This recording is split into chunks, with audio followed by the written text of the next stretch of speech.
Jesus ay nasarapan ni Pilato. Higpit ang alitan ng mundo na kinakatawan ni Pilato at ni Cristo. Dapat natin piliin kung sino sa kanila ang ating kamilihan. Ang mundo ng tao natutuwang humambak kay Cristo o si Cristo na dahil sa pag-ibig ay hinatulang mamatay. Alam ko kung sino ang aking sinusunod hanggang ngayon. Kinakalungkot ko ito. Panginoon, sabihin mo sa akin na ako'y hindi para sa mundo. Sabihin akin na ako'y hindi makakapaglingkod. Nawang kayo.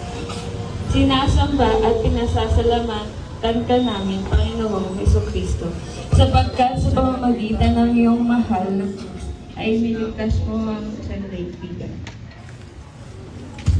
Salamat po. Thank you po. Thank you po. Uy, wait lang. Sobra.